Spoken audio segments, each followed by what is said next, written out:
Okay, this is one more painting down. I think I have 7 to 8 left to go. That's still like 2 months worth of work away. But yeah, this one's for Puss in Boots: The Last Wish. It's a more modern movie, so I don't have as deep of nostalgia for it, but that just speaks to the quality of the film. What also speaks to the quality of this movie is that if I ever do start my own DVD collection, this would be one of, if not the first movies I would get. And it's funny because I don't even have that much connection to the Shrek films in the first place. And this movie technically is a spin-off of that movie series, but it totally functions as a standalone movie, save for maybe a few Easter eggs. This movie is also beautiful with its animation, specifically its colors. It's fitting that it almost has a sort of storybook fairy tale vibe. It also reminds me of that mix of 2D and 3D animation that was in the movie Into the Spider-Verse. And that's the only superhero movie that I love, and it's also a part of a bigger series that I'm not as interested in. Couldn't tell you a thing about Spider-Man lore, but despite that, the Spider-Verse movies are one of my favorite all-time movies. Speaking of beautiful, the ending scene is just gorgeous. The whole movie is about Puss being down to the last one of his 9 lives, and he wants to find the last wishing star in order to wish them back. And the final fight takes place on a sort of arena area on the wishing star itself. And I think I've mentioned this before, but my favorite color is purple, so I just love the lighting in this scene. The soundtrack is also super beautiful here, and yeah, it's just a super cool final battle location, and it forces all of the main character groups to come together and face off. And when I say it forces them together, I mean it, as they can't leave that arena, because the wishing star would kill anyone who crossed the barrier after it was activated, and the only thing that broke the barrier was when the wishing star itself broke. But yeah, I think having the wishing star not just be a physical object, but a whole location is super cool. In fact, all of the world building in this movie is super cool. Like, the way to the wishing star entirely depends on who's holding the map guiding them there, with each character morphing the terrain to match a personal journey they need to go on, and it works as a good narrative tool to force characters to confront and explain certain things about their backstory.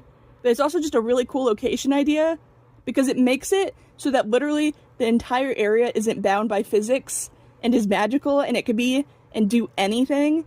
For example, a crystal cave that can come to life with the old personas of Puss's past lives, and they also briefly tempt him with his old reckless hero life, and that's when Death shows up. Death as in the Grim Reaper. He's a major villain in the story, and it's interesting because there's actually 2 villains.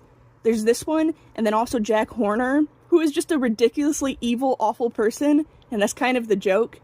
Every one of his minions that he calls the Baker's Dozen, so I think there's like 13 of them, all end up dying in some horribly brutal way, and he just uses them as cannon fodder.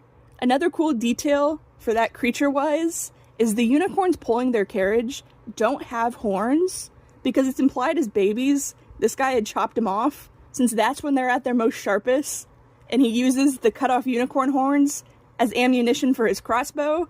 But yeah, this psychopath isn't the only driving force for conflict, because the whole reason Puss in Boots was so scared by having only 1 life left is because Death was actively coming after him, and Death's motivation is him hating how Puss never took any of his life seriously and claimed himself this like unkillable hero, and that cockiness annoyed Death so much that he was ready to take Puss out for good.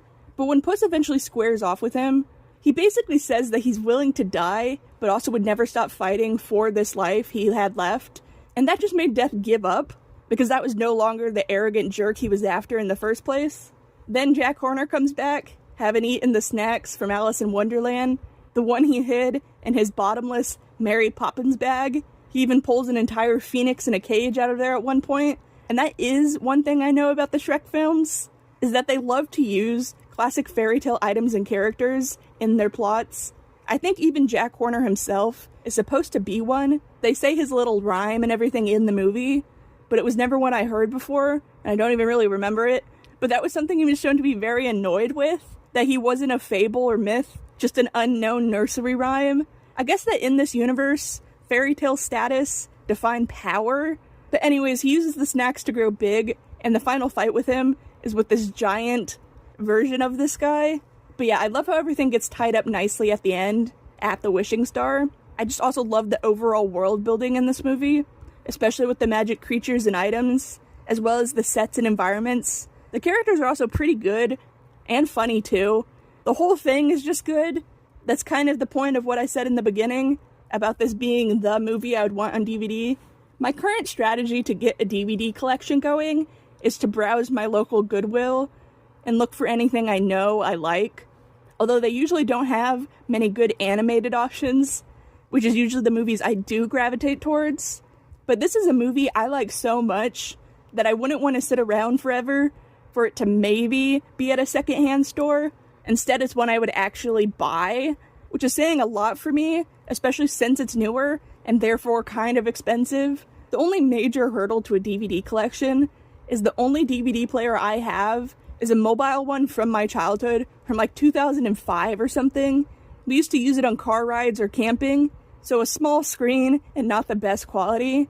I just need to find a good way to actually get it set up to our modern TV. I think our old Xbox 360 let you do that, but I think that's at my dad's house now. Sorry, side tangent aside, this is one of my favorite movies, but with the painting, I try not to make it too obvious. I just made an orange tabby cat and a tuxedo cat with like the star motif going on, but it doesn't need to be obvious, because these paintings are more just personal tributes to these things than proper fan art or anything like that. And I've never made a pupil for a creature anything other than a round or slitted style eye like a cat's. Making them stars is definitely a choice. I can't tell if I like it. Getting the placing right is so much harder this way, but I think I almost sort of like this surrealism. The whole point of art to me is to make things that are impossible in real life, so why not just make it trippy and fun? But yeah, like I said, this is one more painting down, and I only have a handful of them left, so I can actually see the end of this project in sight. But at the actual end, I need to go through and recenter each one. There's been active construction going on for like the last year or so, but they're finally getting done with our side of the neighborhood. But the heavy machinery going by is, I think, what's causing them to go crooked like that. I also think they need more push pins to hang them up with, since they are currently only balancing on a single one, so that would help too. But it's kind of crazy I can even think about things like that, because that means I'm in the very last phases of this project, aka the make it look pretty phase. But who knows, maybe when I rearrange everything, I could push everything even closer and make even more room for new paintings. The project just never ends.